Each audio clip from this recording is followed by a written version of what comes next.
ठीक है। ये तीसरा है तुम्हारा सिन्नामन, ठीक है।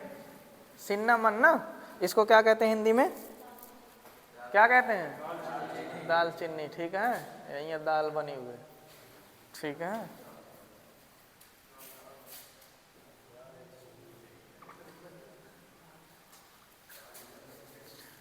बात समझिएगा, ये भी आपका क्या होता है, एस्ट्रीजेंट होता है, ठीक है। फ्लेवरिंग एजेंट की तरह यूज होता है, कार्बोनेटिव तो है ही, जो कैटेगरी है वो सब में लिखना है, बात समझे, ठीक है। तो सिन्नामन है, सबसे पहले पहली हेडिंग क्या होती है, सब लोग बोलो, पहली हेडिंग क्या होती है, दूसरी हेडिंग क्या होती है, तीसरी हेडिंग क्या होती है, चौथी हेडिंग, चौथी हेडिंग क्या होती है, पांचवी हेडिंग, छठवीं हेडिंग। कुछ लोग का आवाज नहीं आ रही है, जिनकी आवाज नहीं आ रही ना वही एग्जाम में ऐसे खोपड़ी पटक पटक रुक गया, ठीक है। जो अभी देखिए, जो चीज हम बोल के सुन के याद कर लेते हैं वो चीज ऐसे, ठीक है, मौन व्रत कह के नहीं याद कर सकते हैं। पन्ना पन्ना खोले एक महीना ऐसे बैठा रहो, अगर तुमको एक अक्षर याद हो जाए बताया बिना पढ़े, और तुम कमरा बंद करके कापी लेके अखबार के जैसा चिल्ला चिल्ला के पढ़ो, ठीक है ना। सिन्नामन इज एस्ट्रीजेंट, सिन्नामन इज एस्ट्रीजेंट 5 बार पढ़वे, 6वीं बार याद हो जाए, अपने आप दिमाग कहे it is astringent, it is astringent, बात समझे।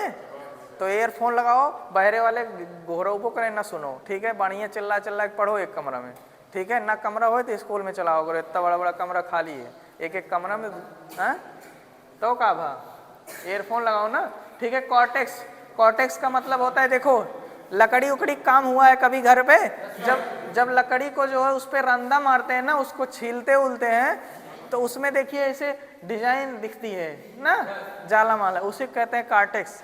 तो ये जो, जैसे कि तुमको हमने पहले ही बताया कि जो सिन्नामन होता है प्लांट के छाल से निकाल के बनाया जाता है। जो प्लांट होता है इसका लगभग 9 मीटर लंबा होता है और 6 साल पुराना होता है, 9 मीटर 6 साल पुराना होता है। उससे छाल निकालते हैं, छाल निकाल के फिर छोटे छोटे भाग में 10 से 15 सेंटीमीटर के लंबाई में काटते हैं, ठीक है। तो हमको ऐसे जब मसाला वसाला खरीदते हैं तो ऐसे मिलता है लकड़ी का, देखे हो ना, समझ रहे हो तो यहाँ तक, ठीक है।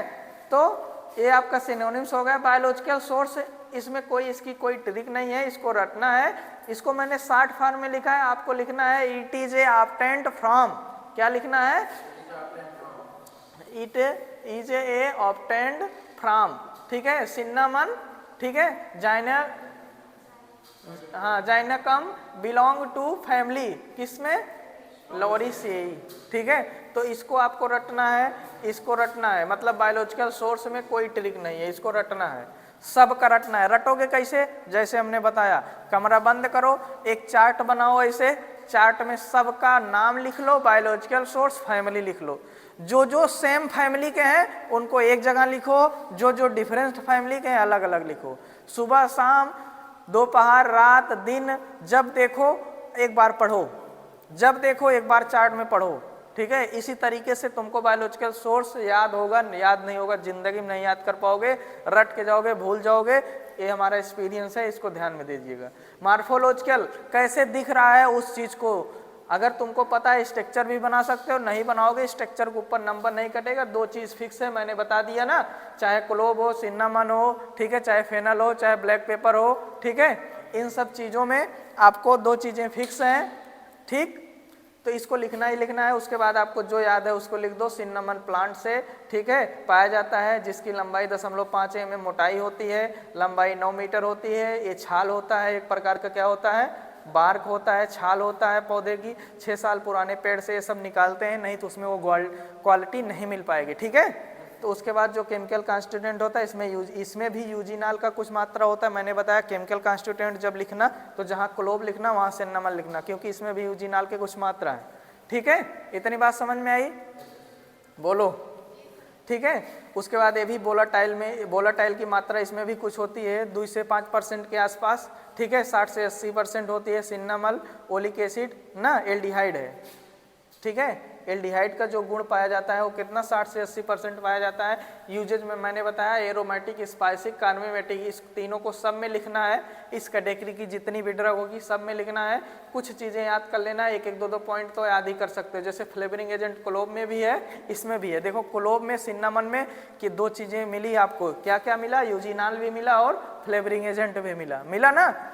तो इसी प्रकार से ऐसे जब दिमाग लगा के पढ़ोगे, बोल के पढ़ोगे, तुमको कुछ चीज़ें कॉमन मिलेंगी।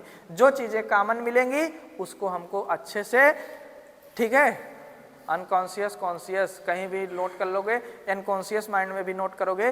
तो कभी कभार हमको जब तुक्का लगाते हैं ना तो वो दिमाग फॉलो करता है ना। जैसे कभी कोई क्वेश्चन पढ़े उसमें 4 विकल्प दिया गया है तो एक बार दिमाग कहता नहीं ये तीसरा सही है। पहली बार में जो पढ़ता है क्वेश्चन उसमें एग्जैक्ट आ जाता है कि हाँ ये तीसरे सही है, लेकिन बाद में हम उस पर जब अनकॉन्शियस कॉन्शियस दोनों माइंड को लड़ाते हैं तो कहता है नहीं ये वाला तीसरा नहीं सही है, दूसरा सही है। ठीक है, तो दूसरा लगा देते हैं, बाद में आंसर की जाती है, पता चला तीसरा सही है। तीसरा दिमाग में क्यों आया कि हाँ तीसरा सही है? दिमाग में इसलिए आया कि हम बचपन से कक्षा 1 से पढ़ते तो आ रहे हैं ना, इतना जीविक मेमोरी है दिमाग में को कभी डिलीट नहीं करती है। अनकॉन्शियस माइंड में कहीं ना कहीं जा करके वो बात हमारे फिट हो जाती है कि नहीं ये चीज़ है। ये चीज़ का मतलब है जैसे हार्ट है, हार्ट में 4 चैम्बर पाया जाता है, इसको हमने सुन लिया, ठीक है। तो अगर हमको ऑप्शन में मिला 4 चैम्बर पाया जाता है तो पहले दिमाग हमारा 4 पे जाता है ना, बाद में 6 3 2 कर देते हैं, समझे? तो इतनी बात समझ में आई? बोलो। इसके बाद हम लोग क्या पढ़ेंगे? जिंजर पढ़ेंगे कि ब्लैक पेपर? ठीक है, जिंजर पढ़ते हैं।